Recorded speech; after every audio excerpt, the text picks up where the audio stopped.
the Prime Minister will start with opening remarks, and then we'll have time for a few questions. Secretary General. Prime Minister Shukaya, Nikolaya, it's great to see you again. Welcome to the NATO headquarters. You know these headquarters, you know NATO very well, but it's always a pleasure to meet with you and to discuss and to address the security challenges we face together in our alliance. Romania is a highly valued ally, and I greatly appreciate the important contributions you make to our shared security at this pivotal time.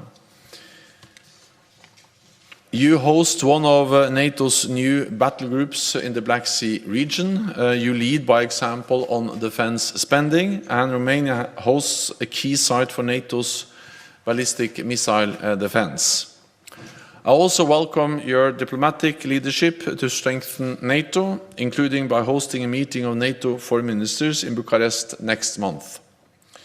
Today, we addressed Russia's brutal war of aggression against Ukraine. President Putin is failing on the battlefield. He is responding with more indiscriminate attacks on Ukrainian cities, against civilians and against critical infrastructure, and with dangerous nuclear rhetoric. We are also seeing Russia accuse Ukraine of preparing to use a radiological dirty bomb. This is absurd. Allies reject this blatantly false accusation, and Russia must not use false pretexts to escalate the war further. NATO will not be intimidated or deterred from supporting Ukraine's right to self-defense for as long as it takes. Every week, Ukraine's forces are getting stronger and better equipped. At the same time, we continue to strengthen our own defenses. We are reinforcing NATO's presence from the Black to the Baltic Sea. Fighter jets from Canada help to keep your skies safe, and thousands of French, Dutch, Belgian and US troops are in Romania to deter aggression. These deployments send a clear message. NATO is ready to defend Romania and all other allies. Today, we addressed the situation in the Black Sea region, which is of vital strategic importance to NATO. 3 allies are littoral states, as are our close partners Ukraine and Georgia. Russia's war has turned parts of the Black Sea into a war zone. Missiles fired by Russian warships in the Black Sea have hit Ukrainian towns. And for months, Russian forces blocked Ukrainian ports, causing the worst global food crisis in years. We urge Russia to renew the UN grain deal brokered by Turkey and ensure the continued supply of food to those who need it most. So, Prime Minister, thank you again for Romania's many contributions to NATO. I look forward to being in Bucharest in just a few weeks' time. So once again, welcome. It's a great honor to have you here, and please have the floor. Thank you, Mr. Secretary General. I do appreciate our meeting today. I am very glad to be back in Brussels. Less than a year, we have discussions in the same format, and I do really very much appreciate the robust conversation we had on issues very important for our alliance. We discussed the security threats and challenges in the Black Sea region, recognized as an area of strategic importance for the alliance by NATO's new strategic concept. Security in the region continues to be affected by Russia's illegal war of aggression against Ukraine. We have expressed concern about the far-reaching effects that Russia's aggressive and irresponsible behavior may have on regional and Euro-Atlantic security and global stability in the long term. Given the high dynamics of these developments, as well as the unpredictability of Russia's behavior, we have stressed the need for NATO to continue to closely monitor the situation in the Black Sea. This war shows that Romania has long maintained the strategic relevance of the Black Sea for NATO, for the alliance's major security interests. Thus, the implementation of the decision adopted in Madrid for the firm and sustainable strengthening of the Allied posture, including on the eastern flank and in our country, is crucial. The creation of the French-led battle group, to which military contingents from the Netherlands and Belgium are also contributing, is a concrete expression of these decisions and concrete proof of the solidarity and unity that characterizes our alliance. I take advantage on this opportunity to thank to France, Netherlands, and Belgium for their involvement and solidarity, and of course to thank United States for their presence in Romania. We appreciate the active role and substantial involvement of the Secretary General in taking visionary decisions in support of the Euro-Atlantic security, and I encourage the continuation of these efforts in the coming period to implement the decisions taken. Full implementation of all that Allied leaders have decided is an absolute priority. Strengthening the deterrence and defense posture of NATO as a whole in a unified and coherent manner is essential if the alliance is to respond promptly and effectively to all the threats it faces. We have underlined the importance of continued support and assistance to Ukraine. We also reiterated our support for Ukraine's Euro-Atlantic integration, which we had pledged at the 2008 Bucharest summit. I also stressed that the Republic of Moldova and Georgia, our most vulnerable partners as a result of Russia's war against Ukraine, need also our support. In this regard, I presented Romania's decision to contribute financially to the NATO voluntary funds dedicated to these countries with 1.3 million US dollars, 400,000 US dollars for Ukraine, 600,000 US dollars for the Republic of Moldova, and 300,000 US dollars for Georgia. All these contributions are a practical reflection of the special importance that Romania consistently attaches to NATO partnership policy. Romania remains fully committed to fulfilling all its obligations and will continue to be a responsible and active contributor to promoting Euro-Atlantic security and stability. Increasing the defense budget to 2.5% of GDP is a concrete step in this direction in the spirit of allied solidarity. I also mentioned the importance of the forthcoming NATO Foreign Affairs Ministerial meeting, which we will host in Bucharest at the end of November this year. The decision to host this event in Romania is a recognition of the active role, relevance, and appreciation that our country enjoys within NATO. I thank the Secretary General once again for today's discussion and wish to reiterate our commitment to continue our substantive dialogue and effective cooperation in pursuing our common goals related to the security of the Euro-Atlantic area. Thank you very much again, sir. We have time for a couple of questions. We'll start with Romanian television. Tevere. Hello, my name is Vlad Ungar, news reporter, Romanian Public Television. My first question is for Secretary General. How will the war in Ukraine evolve in the near future? Will it have ended by the end of the next year, or will the war freeze in this stage?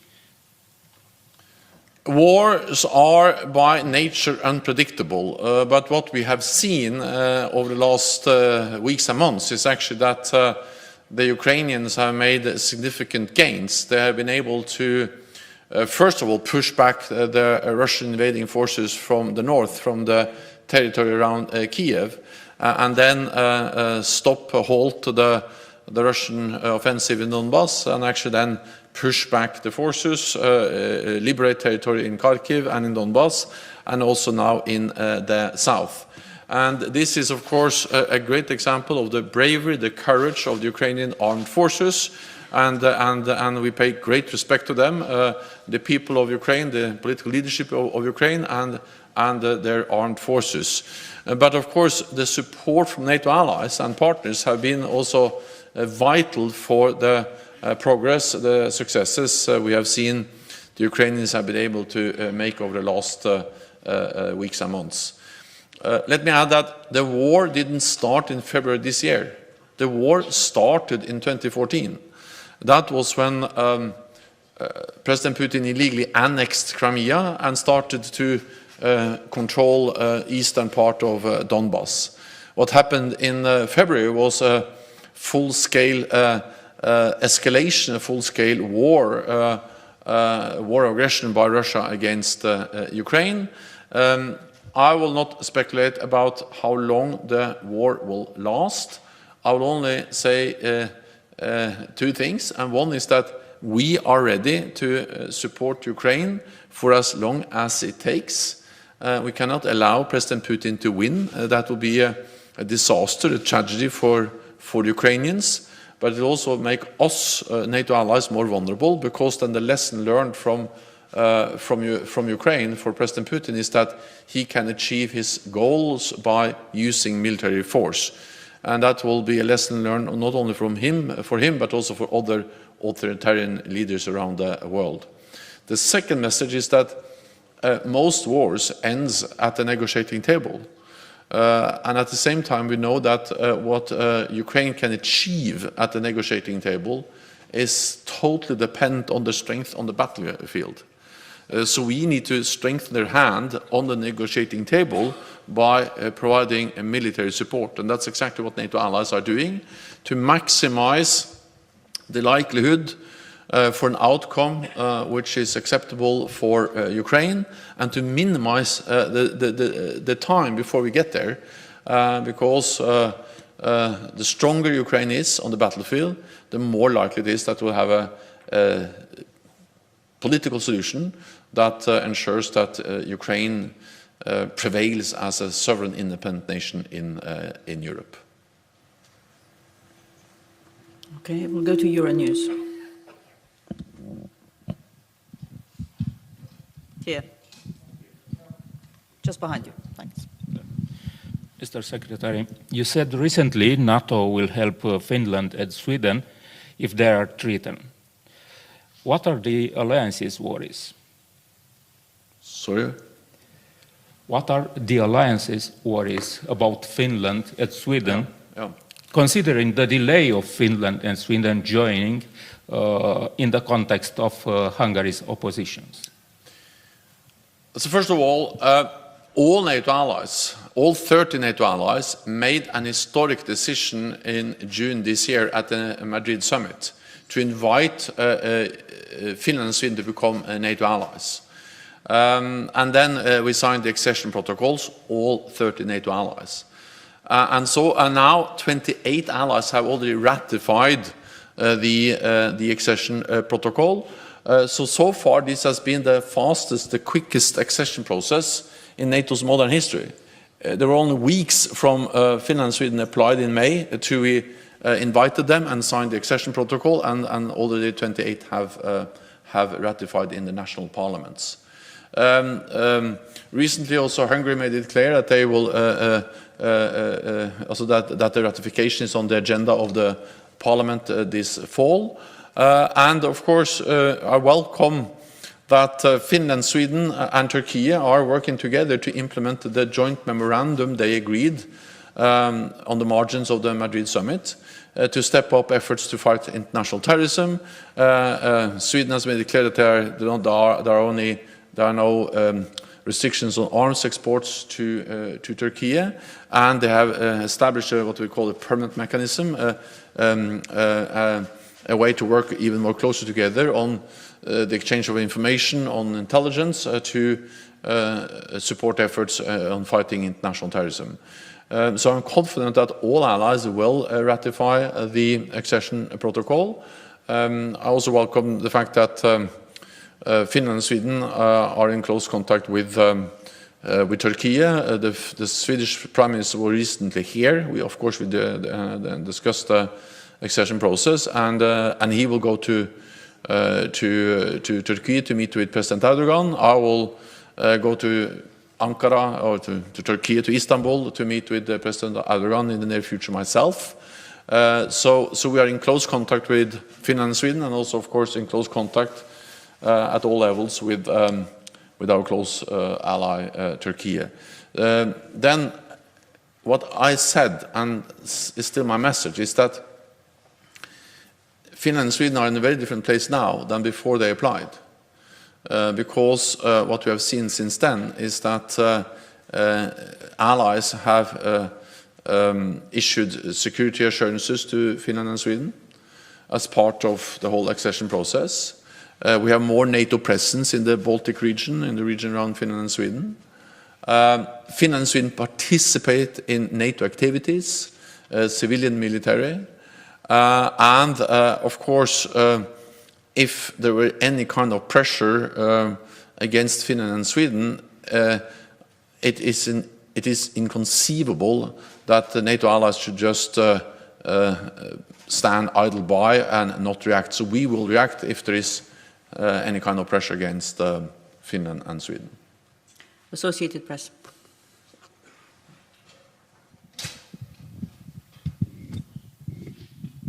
Thank you, Mr. Secretary General, Mr. Prime Minister. Mark from Associated Press.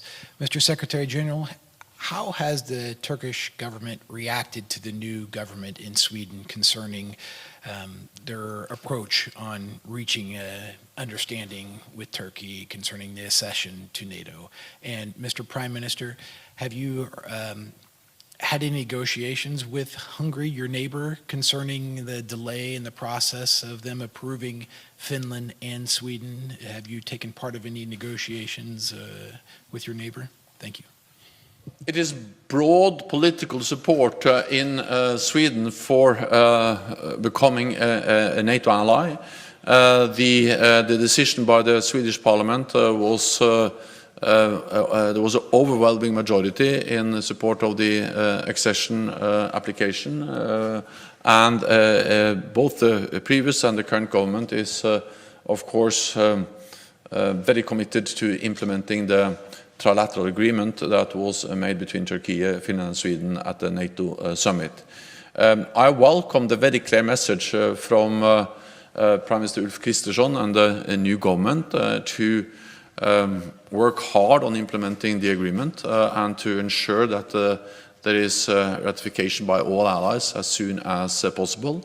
I welcome the close contact between Stockholm and Ankara, President Erdogan and Prime Minister Kristersson, and I also know that Sweden is at different diplomatic and political levels in close contact with Turkey.